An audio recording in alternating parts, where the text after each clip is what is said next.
देखो क्वेश्चन में क्या कह रहा है कि a person borrows 1 lakh from a bank at the rate of 10% पर एन। देखो क्वेश्चन में क्या कह रहा है कि पर्सन ने कितना बोरो किया है, वो बोरो किया है 1 लाख रुपीज। ये क्लियर है। और कितने समय के लिए बोरो किया है? 5 ईयर्स के टाइम पीरियड के लिए। और रेट ऑफ इंटरेस्ट कितना है? 10%।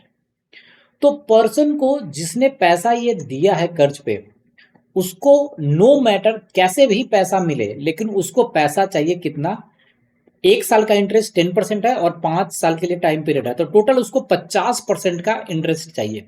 मतलब जो उसका 1 लाख है वो बढ़ के होना चाहिए 1.5 लाख रुपया, 1.5 लाख, जिसमें प्रिंसिपल होगा 1 लाख और साथ में इंटरेस्ट अमाउंट कितना हो जाएगा? 50,000 रुपया। ये क्लियर है। क्वेश्चन में ये कह रहा है कि जो उसने इंस्टॉलमेंट पे करा है वो कैसे पे किया है? फर्स्ट, सेकेंड, थर्ड और fourth year to clear the date.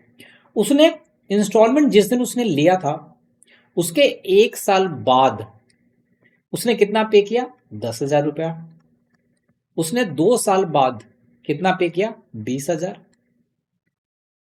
3 साल बाद उसने कितना पे किया है? 30,000 रुपया। और 4 साल बाद उसने कितना पे किया है? वो पे किया है बच्चों 40,000। अब क्या कह रहा है कि जो यहां से टाइम पीरियड 5वें साल का होगा, at the end of 5th year, उसको कितना पैसा यहां से पे करना चाहिए इस टाइम पीरियड पे, सो दैट वो डेट को क्लियर कर सके। ये क्लियर है। जो ये अमाउंट इसने 1 साल बाद यहाँ पे पे किया है वो मेच्योरिटी से कितना दिन पहले पे किया है? मेच्योरिटी से देखोगे तो यहां से 1 साल, 1 साल, 1 साल और 1 साल, टोटल 4 साल पहले पे किया है। तो ये जो 10,000 रुपया है वो उसका वैल्यू 4 साल के बाद में बढ़कर कितना हो जाएगा? 4 ईयर्स के टाइम में 10% के रेट से इस पे 40% इसका वैल्यू बढ़ जाएगा। तो ये जो 10,000 है वो बढ़ के कितना हो जाएगा? 10,000 प्रिंसिपल एंड प्लस 10,000 का 1% कितना होता है? 100। तो 40% कितना हो जाएगा? 4,000। तो टोटल जो ये वैल्यू है वो हो जाएगा 14,000। जो अमाउंट उसने 10,000 पे किया है मेच्योरिटी से 4 साल पहले, वो 10,000 मेच्योरिटी के दिन, इस दिन पे वो वैल्यू बढ़ के हो जाएगा 14,000। आई होप इतना तक आपको समझ में आ गया होगा। जो अमाउंट उसने 2 साल बाद पे किया है, यानी मेच्योरिटी से कितना दिन पहले पे किया है? 3 साल पहले पे किया है, तो उस केस में बच्चों ये जो 20,000 है उसका 3 साल में जो वैल्यू है वो कितना परसेंट बढ़ जाएगा? 30% बढ़ जाएगा। तो ये 20,000 बढ़ के बेटा 20,000 तो प्रिंसिपल रहेगा और 6,000 इसमें इंटरेस्ट आ जाएगा। वो कैसे? 20,000 का 1% कितना होता है? 20,000। तो 3 साल में 30% का अप्रिसिएशन होगा, बढ़ेगा वैल्यू।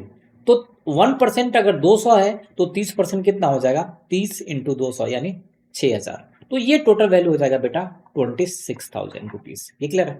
3 साल बाद उसने पे किया है 30,000।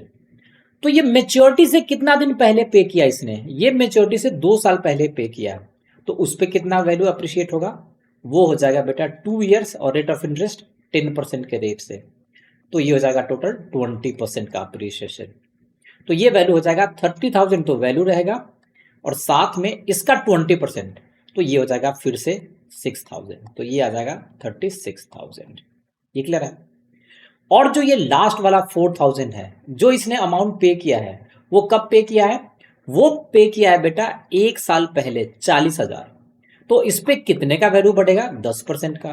तो ये हो जाएगा 44,000 रुपया, 44,000। आई होप यहां तक क्लियर है। अब ध्यान से देखो, उसको टोटल पैसा देना कितना था? उसको टोटल पैसा देना कितना था? 1,50,000। उसके वैल्यू कैसे बढ़ा? यहां से 14,000, यहां से 26,000, यहां से 36 और यहां से 44। यही तो उसको पैसा क्लियर करना था। तो इन सभी वैल्यू को बेटा ऐड करोगे तो 14,000, मैं कलर चेंज कर देता हूं, प्लस हो जाएगा बेटा 26,000, प्लस हो जाएगा 36,000 एंड प्लस 44,000। ये क्लियर? इन दोनों का वैल्यू कितना होगा? ये 40 और इन दोनों का वैल्यू कितना होगा? 80। तो ये वैल्यू आएगा बेटा 1,20,000। ये क्लियर है। अब टोटल वैल्यू उसको देना कितना था? 1,50,000। तो at the end of 5th year, 5 साल के अंत में वो कितना पैसा पे करेगा? सिंपली पैसा पे करेगा -1 to 30,000 और यही हमारा क्या होगा आंसर। सो इंस्टॉलमेंट के कॉन्सेप्ट को समझो। अब आपको लग रहा हो कि मैंने बहुत ज्यादा वैल्यू लिख के सॉल्व किया है, तो मैं यहाँ पे जो वैल्यू 30,000 40,000 ये सब लिया ना, तो इसको ही कम कर देता।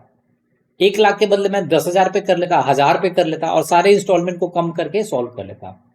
तो इंपॉर्टेंट ये नहीं कि क्वेश्चन सॉल्व कर पाओ, इंपॉर्टेंट ये है कि कॉन्सेप्ट को समझ पाओ। ये क्लियर है?